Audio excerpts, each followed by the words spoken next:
Hello, Given Mullins here. I want to do a very quick tutorial on a new feature that we implemented in version 1.2.0. Now, before I dig in this tutorial, or you dig into this tutorial, make sure that you have the right version because this is, like I said, it's a feature that we added in the latest version, which is 1.2.0. And it might be that you do not have that version yet. So obviously you won't be able to use that feature. So to check what version you have, go to Fracture, Help, Changelog, and then the version number at the top is the version number that you have. And you can open up these tabs of your current or of previous versions to see which features or bug fixes have been added. Now I'm working here with 1.2.0 because I want to show this new feature that we implemented, which is called auto freeze fragments. So before you follow this tutorial, make sure that you have the correct version. If you do not have this version yet, that is probably because we didn't announce this build yet to the general public. So send us an email and we will let you know when it will become available. We will send you a download link. And then you can just download it from there. So what is auto freeze fragments? Now let me just play here and you will see that this very simple sim suffers from something that you see all the time in rigid body sims and specifically in destruction sims. You'll see that the fragments, they don't come to rest. They just, move around, shimmer around.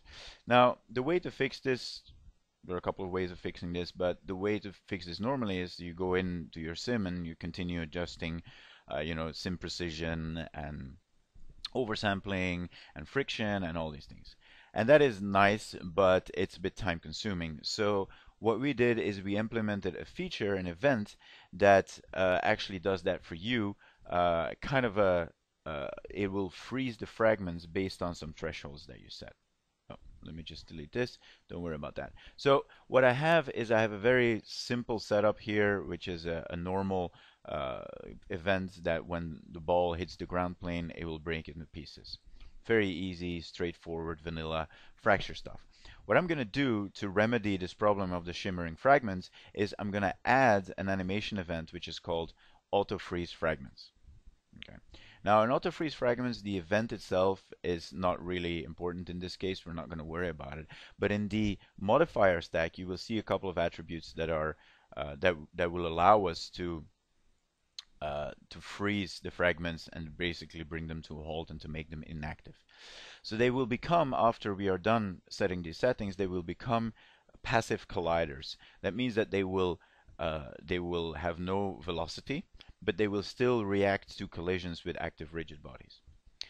You will see that there is a tab here which gives you a technical explanation of what these attributes do. You can also hold your cursor over the name of the attribute and it will give you an explanation of what it does. You can do that in your own time. Let's just quickly see how this works in practice and what the important values are that you need to change.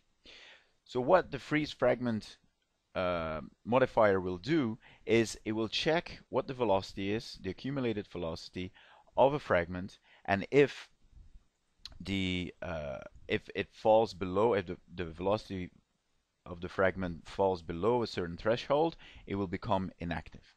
Now the thing is, how can you see the velocity? Because if you just look at these, these fragments, you would have to guess. So what we did is in the globals, we implemented this numeric display, all right, which is kind of like in Maya, where you have particles and you can turn on numeric display to see velocity, to see attributes, to see, all these attributes that you normally attach to particles. Now what we're going to do here is we're going to set it to all. We're just going to display it on all fragments. We're going to draw the vector as XYZ. That is fine for now. And then what we're going to choose is we're going to go to auto freeze and we're going to turn on cumulative velocity. Okay, you will see that it was already filled in here. Now if we rewind and we play, you will see that there is a number there that will tell us our velocity of this fragment. Now let's go back to our parameters. You see here enable threshold and freeze threshold. If you can read here, it says if the cumulative velocity exceeds the enable threshold, it being the fragments, is marked eligible for freezing by setting allow freeze to 1. Allow freeze is an attribute that gets added to the fragments. Okay, if you go into here, you will see that attributes can get added. Okay, the event adds that attribute. Now, that is not really important. What you need to normally you don't really need to change this value. What is the important is this value here. So what it says here, if the cumulative velocity then drops below the freeze threshold, which is this value, the event, the script passes the body to the modifier list, which makes it inactive. So you can see that we have values here of 26, 32, 28, 25, 29, and so on. So what we're going to do is we're going to set this freeze threshold to 30, which means if the speed or the velocity of the fragments falls below that value, so is less than 30, it will freeze. It will become inactive. So let's have a look if that works. You can see now that my fragments stop. Okay, so if we have another look at this, and I'm just gonna disable this event to see what it was like before, you can see that the fragments just keep shimmering. And if we turn this back on, you will see the result of the auto freeze event. That's it. Very handy, very powerful, yet very quick to do. Thank you, and see you soon.